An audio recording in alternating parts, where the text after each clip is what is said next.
모세가 하나님께 아뢰되 내가 이스라엘 자손에게 가서 이르기를 너희 조상의 하나님이 나를 너희에게 보내셨다 하면 그들이 내게 묻기를 그의 이름이 무엇이냐 하리니 내가 무엇이라고 그들에게 말하리이까. 하나님이 모세에게 이르시되 나는 스스로 있는 자이니라. 또 이르시되 너는 이스라엘 자손에게 이같이 이르기를 스스로 있는 자가 나를 너희에게 보내셨다. 아멘. 하나님 아버지, 저희를 당신처럼 스스로 있는 자로 창조하셔서 저희를 지금 여기로 보내셨습니다. 하나님, 당신처럼 스스로 있음을 증거하는 그런 아름다운 삶을 살게 하기 위해서 저희를 보내셨습니다. 하나님, 저희 생애가 당신의 뜻이 이루어지는 아름답고 복된 생애가 될 수 있도록 축복하여 주십시오. 그런 은총을 주시기 위해서 저희를 이 예배로 부르고 계십니다. 축복하여 주십시오. 고맙습니다. 당신의 자녀 그리스도로서 비나이다. 아멘. 예, 오늘 저희들이 볼 그리스도의 말씀은 57장입니다. 이 도마복음도 이제 반행 같아요. 114장까지 있는데 57장이니까 반행 것 같아요. 그 복음서 분위기하고 많이 다르죠, 그죠? 그러니까 이 기록하는 사람의 그 어떤 의견도 들어가지 않는 그런 말씀이라고, 그 그리스도의 말씀이라고 할 수 있습니다. 57장이죠. 57장 있습니다. 시작. 예수께서 가라사대 아버지의 나라는 좋은 씨를 가지고 있는 사람과도 같다. 그의 원수가 밤중에 몰래 와서 그 좋은 씨들 사이에 가라지를 덧뿌렸다. 그러나 그 사람은 종들을 시켜 그 가라지를 뽑게 하지도 않았고 오히려 그들에게 이와 같이 말했다. 내버려 두어라. 너희가 가서 가라지를 뽑으려 하다가 가라지와 더불어 좋은 곡식까지 뽑을까 염려하노라.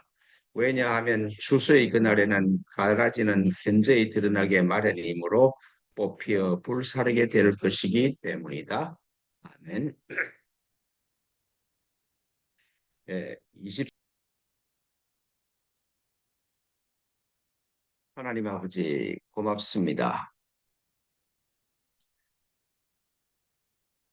이 예배를 통해서 그리스도의 말씀이 우리 각자 가슴의 중심에서 울리게 하셔서 말씀의 이끄심에 따라 하루하루를 살아가는 복되고 아름다운 삶으로 저희를 축복하여 주십시오. 하나님, 이 말씀 안으로 저희를 이끌어 주실 줄 믿습니다. 고맙습니다. 당신의 자녀 그리스도로서 비나이다. 아멘. 이 가라지에 대한 이, 이 말씀은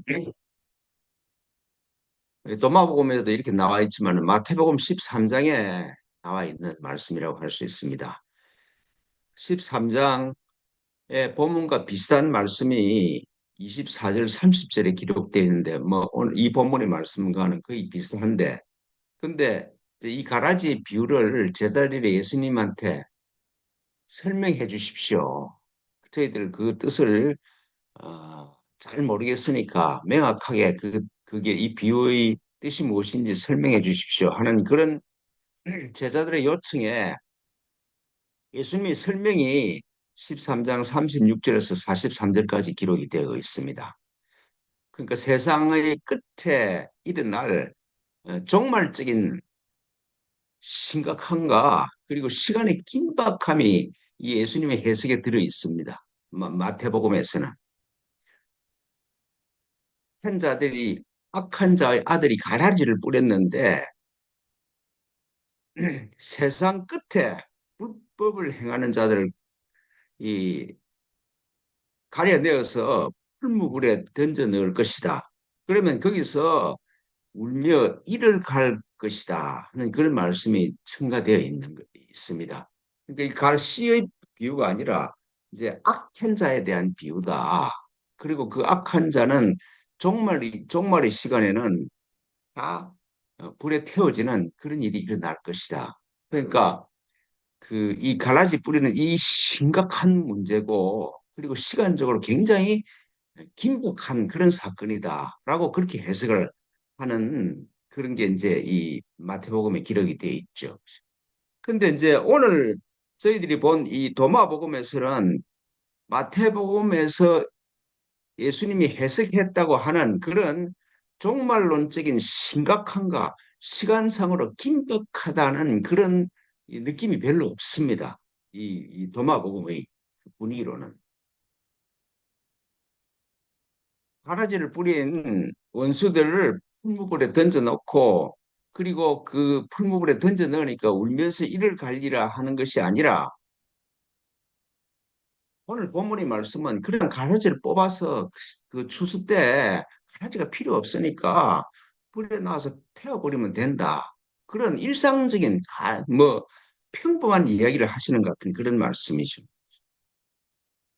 그러니까 이제 이런 현상이 일어난 거는 예수님이 이렇게 말씀하시는데 그걸 종말론적인 시각에서 심각한 그런 그 해석을 하게 된 건 교회가 아, 성립되고 나서 이 예수님 하신 말씀을 가지고 해석한 것이 아닌가 그렇게 생각이 됩니다. 그러니까 교회 입장에서 이 예수 가라지 이 비유를 종말론적인 말씀이라고 해석을 하고 그 종말론적인 심각함과 종말로의 시간의 긴박함이 이렇게 있는 말씀으로 이렇게 해석을 했다 그렇게 할 수가 있겠죠. 근데 이제 오늘 이 본문에 보면은 천국은 가라지마저도 포함한다. 가라지마저도 그게 쓸모없는 게 제일 필요하다는 말씀이잖아요. 선과 악은 항상 상대적인 개념으로서 항상 같이 있는 것이다. 악이 없으면 선도 있을 수가 없어. 그렇죠? 악이 없으면은 선이라는 개념 자체가 안 생기는 거잖아요. 그러니까 선과 악을 갈라놓고 가라지와 좋은 씨앗을 갈라서 이렇게 심각하게 해석한 건 하나님이 약속하시는 천국이 아니라 사람의 지식과 교회의 도구마가 이렇게 만든 것이다. 그렇게 얘기를 할 수가 있겠죠. 그러니까 교회가 막 그렇게 심각하게 해석한 거는 어, 사실은 선악과를 따먹는 행동을 했다고 할 수가 있겠죠.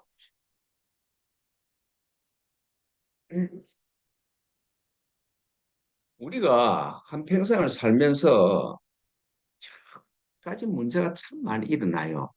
그래서 그 문제를 해결하려고 막 그러죠. 그런 모습을 보면 저는 이런 느낌이 들어요.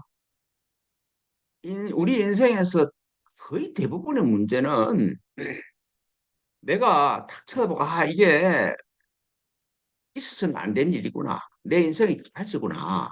그래서 그 가라지를 뽑으려고 하는 것 때문에 거의 모든 문제가 심각해지고 어려워지는 것 아닌가. 그렇게 생각이 됩니다.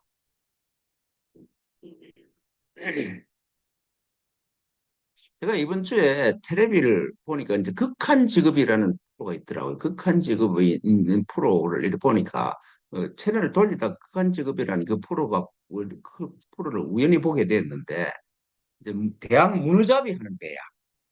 그 대학 문어잡이를 나갔는데 그 배가 문어잡이를 하고 나간 그때 풍랑주의보가 그 발효돼 가지고 엄청나게 바람이 많이 불고 파도가 뭐 3미터 뭐 이렇게 치면서 거기다가 비까지 오니까 작업하기가 굉장히 어려운 거야. 그 사실 극한 직업 비슷하더라고요. 그래서 막그 힘들게 작업을 하니까 그 이 촬영하러 간 PD가 그러더라고요. 이 날씨가 더 좋으면 참 좋은데 이게 참 이 풍랑주의보가 있고 그 폭풍우가 불고 폭풍우가 치고 비가 오니까 너무 힘드네. 이게 안 불었으면 더 좋은데 그러니까 그 선장하고 그 이 오래 어부 생활을 한 사람들이 그냥 그 PD가 이런 게 없었으면 좋겠다는 그 말에 대한 대응이 이게 필요 없는 게 아닙니다. 폭풍우가 불고 이 비바람이 쳐야 바다가 건강해지면서 바다를 그 뒤집어서 건강해지면서 문어가 더 생식을 하고 더 건강한 문어가 잡힙니다. 이게 꼭 이 태풍이 불고 뭐 폭풍우가 불고 비바람이 친다는 게 그게 나쁜 것만 있는 게 아닙니다. 우리 작업할 때 힘들어서 그렇지 이런 게 불지 않으면은 바다가 일기가 없어진다 이러면서 괜찮다 이러더라고요. 그러니까 구경꾼한테는 참 이 뭐야 폭풍 같은 이런 가라지가 사라져야 고기를 잘 잡을 수 있을 것 같은데 근데 문어잡이에 도통한 사람한테는 이 풍랑이 없으면 안 되는 거야. 풍랑이 없으면은 이 문어잡이를 오래 할 수 없어서 이런 게 나쁜 거 아니고 있어야 됩니다. 그렇게 해서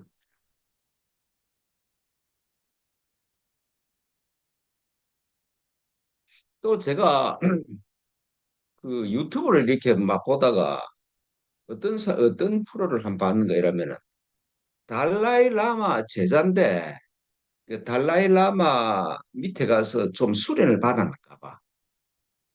그러면서 그 달라이 라마의 태도가 그 중국 당국이 그 티베트를 점령을 하면서 티베트 사람들을 몇백만을 죽였을 거야. 그리고 전부 다 이 임시정부 이런 걸 쫓아내어 버리고 얼마나 탄압을 많이 했습니까? 그런데 라마가 그 티베트 사람들 보고 절대로 무력으로 대항하지 말라는 거야. 무력으로 대항하는 걸 적극적으로 못하게 한대. 그래서 제일 처음에는 어떻게 그럴 수가 있느냐. 아니, 티베트라는 나라를 멸망시켜버리고, 그리고 거기에 대해서 저항을 해야 되는 거잖아요. 그런데 총을 못 들게 한다. 그래서 왜 저게 저럴까? 그런데 그 밑에 있어 보니까 이해가 되더라, 이런 말을 하더라고요. 그 티베트를 보면은 나라가 없어지고 사람들이 몇백만이 죽는 그런 엄청난 비극을 겪었는데 이런 사건이 없었으면은 티베트의 불교의 진리가 세계로 퍼져나갈 수가 없었대. 이 티베트가 이렇게 고난을 받으면서 사람들이 흩어지니까 티베트 불교에서 하는 그런 밀교의 진리가 온 세계로 퍼져나가서 지금 서구에서는 불교이라면 티베트 불교가 그 대부분을 차지하잖아요. 선불교와 티베트 불교가 제일 유명하잖아요. 그런 게 없으면 그렇게 안 된대. 그리고 소위 불교에서 말하는 보살의 도가 보살의 경지에 올라간 사람의 삶의 태도가 어떤 것도 수용할 수 있는 그런 높은 인격이 된다는 것을 어떻게 드러내겠냐 말씀이죠. 이 티베트 역사를 통해서 와, 보살의 도가 모든 현상을 넘어갈 수 있는 그런 힘이 있는 그런 진리를 가지고 있네. 그걸 보여줬다는 것이죠. 그래서 한 상황을 넘어갈 수 있는 힘이 티베트 사람 라마한테 티베트 사람들의 그 신앙에 그게 있다. 그래서 서양으로부터 존경을 받잖아요. 티베트 고성들이 서양 사람들로부터 굉장히 존경을 받죠. 그리고 티베트 그걸 통해서 불교의 진리가 정말 현상을 넘어가는 진리가 온 세상을 퍼져나가는 거잖아요. 문제 해결을 폭력을 했다 그러면은 저것도 뭐 변론에 이랬을 건데 그렇지 않는 차원을 열었다는 것이. 그걸 그 프로를 보고 이런 느낌이 들더라고요. 우리 교회가 북한을 대하는 태도하고 티베트 사람들이 이 중국을 대하는 태도가 완전히 다르잖아요. 교회의 태도는 북한은 악마고 그 사도의 대상이에요. 특히 서북 청년단 그 북한에서 내려온 교회 사람들 서북 청년단을 조직해서 정말 폭력적인 행동을 많이 했습니다. 그리고 지금도 한국 분단과 그리고 이 분단을 고착시키고 이 문제를 더 심각하게 만드는 그런 세력 중에 하나가 교회지.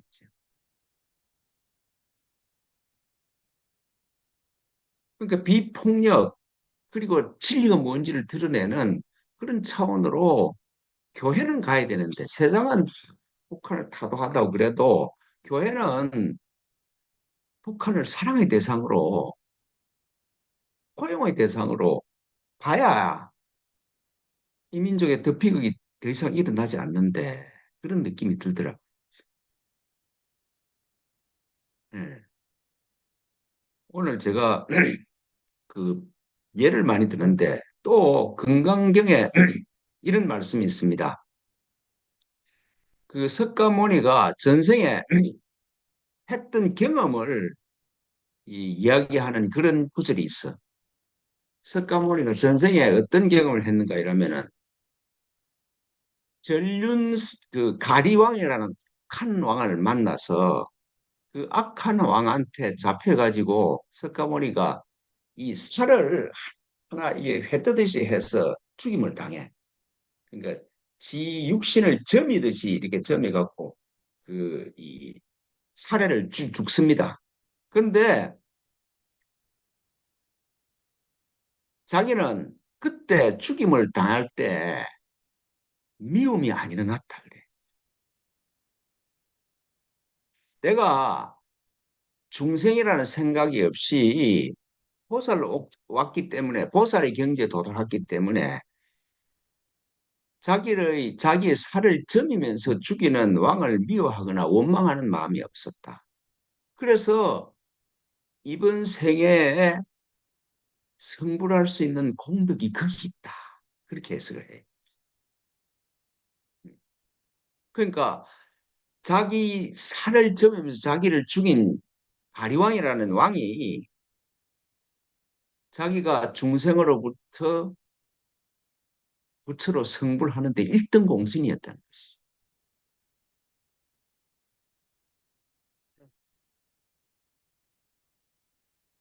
그러니까 우리 인생에서 만나는 모든 문제들, 그게 어떤 문제든지 참 없애버리고 싶고 극복하고 싶은 그런 모든 문제들이 사실은 내가 에고에서 그리스도, 중생에서 부처로 넘어가는, 그리고 유월하는, 패스오버하는 데 유익하지 않는 일이 없다. 상황이 지독할수록 패스오버 유월의 시간이 단축되고 그 다음에 유월의 깊이가 깊어진다.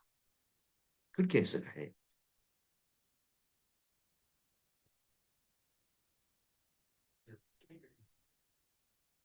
이제 다른 시각이잖아요. 그죠?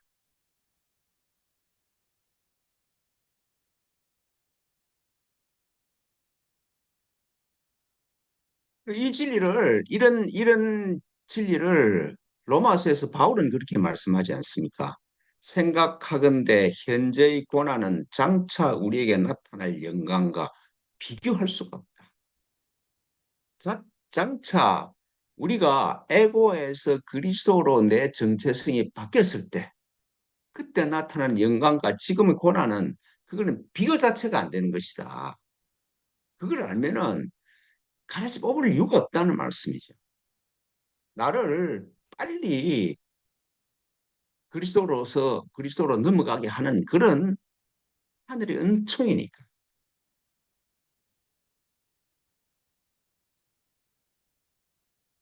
그 영광과 지금 고난은 비교가 안 된다는 것이지. 법화경에 이런 비유가 있습니다.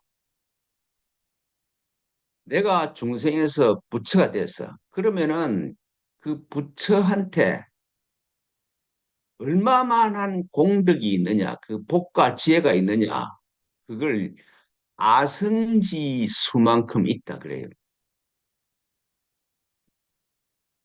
부처하고 중생하고 이 차이를 설명하는 게 중생은 없는데 부처는 아성지급만 그 아성지만한 수의 복과 지혜가 있다. 근데 아성지 수가 얼마 되는 줄 아세요? 10의 60승이래. 그러니까 선악을 판단하고 하나를 뽑아버리면은 내가 10의 60승이나 되는 그 지혜와 복이 나한테 들어오는 걸 막아버리는 거잖아요. 10 뒤에 공을 한 60개 쳐보십시오. 그게 얼마나 엄청난 숫자인지. 그러니까 환경이든 다른 사람이든 뭐 내 성질에서 일어나는 것이든 가지를 그대로 보고 있을 수 있는 마음의 여유가 있다 그러면은 지혜와 복이 10의 60성배로 해서 나한테 찾아온다는 거다. 그런 말씀이죠. 이거 자체가 안 되는 거예요. 그러니까 석가모니가 전생에 자기 살을 해뜨듯이 접이는 그 가리왕을 보고 그래, 네 성질대로 해라. 그렇게 할 수 있었던 이유가 그걸 봤기 때문에 그래요.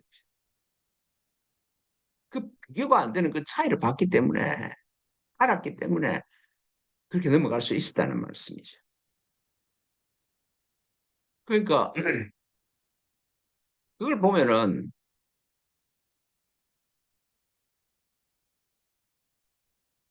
바라지를 뽑고 피하는 일보다 더 어리석은 일은 없죠. 그렇잖아요. 내 인생에 나쁜 일을 없애려고 하는 가라지를 뽑는 일보다 더 바보 같은 일은 없어요, 인생.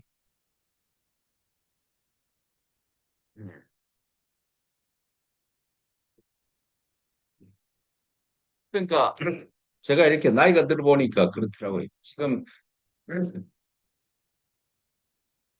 상황이 어렵고 병이 들고 늙고 그런 것들 다 뽑아버리려고 그래. 뭐 나를 비난하는 사람도 뭐 없애버리고 보지 않으려고 그런데 그런 내 마음의 움직임에서 어떤 사람 보기 싫어. 이 사람 고치려고 그러고 막 그래. 근데 가라지를 뽑으려는 마음에서 해방되면은 시간과 공간의 한계를 벗은 시간과 공간, 늙고 죽는 거에 대해서 해방되는 것이 막 내가 육신적으로 대책을 세워서 되는 게 아니라 내 마음의 자세에 따라서 그게 일어난다 이런 말씀이죠. 그래서 시간과 공간의 한계를 벗어나면은 내가 에고에서 그리스도로 패스오버하는 유월하는 그런 아름다운 길이 열리는 것이죠.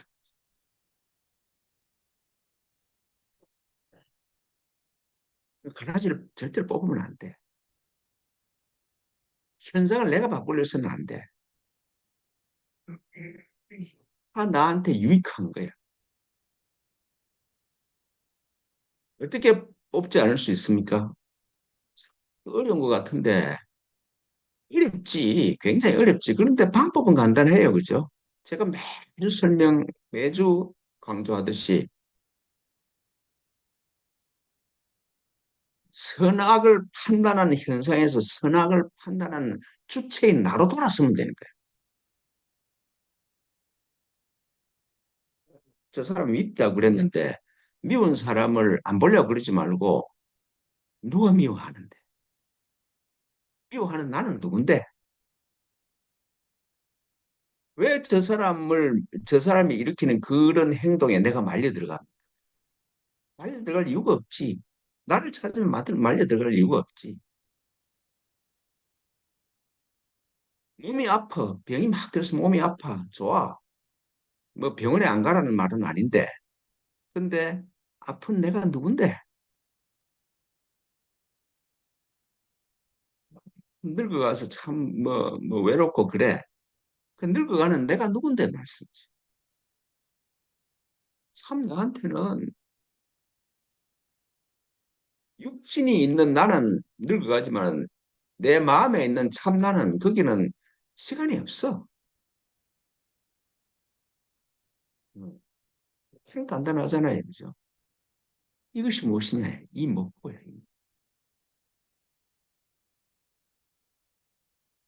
그 현상을 보고 이게 좋다, 틀리다, 저 사람을 보기 싫다, 안 보기 싫다.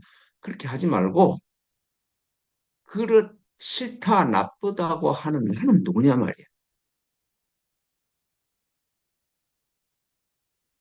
그 석가모니가 보여주신 모범은 자기를 별로 해뜨듯이 하는 사람한테도 아무런 원한이 없었어. 예수님의 예는 십자가 위에서 자기를 죽이는 사람을 보고 저를 용서해 주십시오. 그래. 다른 차원이 열리는 거죠. 현상으로부터 자유로워지는 유일한 방법. 굉장히 어려운데, 근데 방법은 간단해. 내가 누구냐? 이것이 무엇이냐입니다.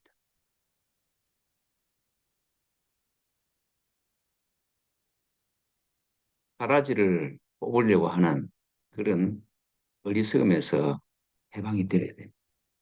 모든 것을 바라볼 수 있는 그런 마음의 여유가 있으면은 기이한 세계가 열려. 네, 기도하겠습니다.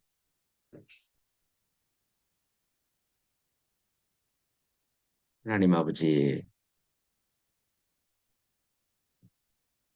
가라지를 내 삶에서 가라지라고 생각되는 것들, 나쁜 것이라고 생각되는 것들을 없애고 뽑으려는 그런 데서 해방되어 그 모든 것이 참나를 찾아가는 이 길임을 깊이 깨닫고 그 길로 잘 걸어갈 수 있도록 저희를 축복하여 주십시오.